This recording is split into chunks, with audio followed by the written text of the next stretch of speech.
गांधी ने passport apply किया, मेनका गांधी के द्वारा पासपोर्ट अप्लाई किया गया। क्या अप्लाई किया गया? पासपोर्ट बन के आ गया, लेकिन वहां जो है स्थानीय अधिकारी या स्थानीय जो प्राधिकारी के द्वारा जो है लोकल अथॉरिटी के द्वारा इनका पासपोर्ट को जब्त कर लिया। इनके पासपोर्ट को जब्त कर लिया गया। जब इनके पासपोर्ट को जब्त कर लिया गया तो इन्होंने जो है आर्टिकल 32 के माध्यम से जो है सर्वोच्च न्यायालय में एक याचिका दायर किया गया।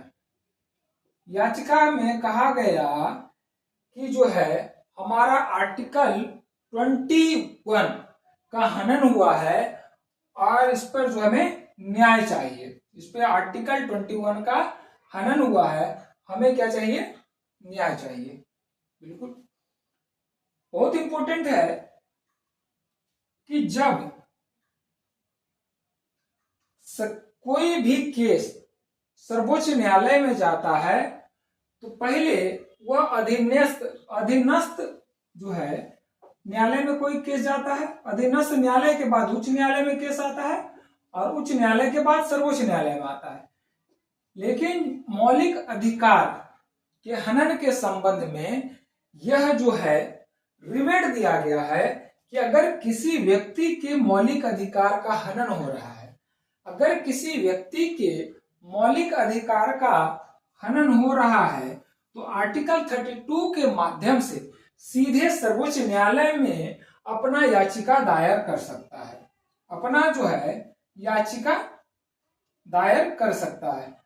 इसके लिए उच्च न्यायालय की परमिशन या उच्च न्यायालय का जो जजमेंट है वो नहीं देखा जाएगा। सीधा जो है आप सर्वोच्च न्यायालय में जाकर के अपना पिटीशन दायर कर सकते हैं, याचिका दाखिल कर सकते हैं, याचिका दायर कर सकते हैं। वही केस हुआ कि आर्टिकल 32 के माध्यम से सर्वोच्च न्यायालय में मेनका गांधी के द्वारा जो है एक याचिका दायर किया गया, जिसमें दावा किया गया उनका जो पासपोर्ट है वो जो जब्त कर लिया गया है आर्टिकल 21 के तहत।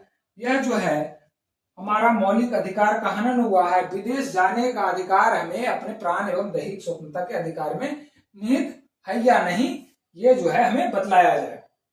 कोर्ट के द्वारा माननीय सर्वोच्च न्यायालय के द्वारा जो है 7 जजों का बेंच का गठन किया गया। 7 जजों का बेंच, 7 जज था, 7 जजों के बेंच का गठन किया गया।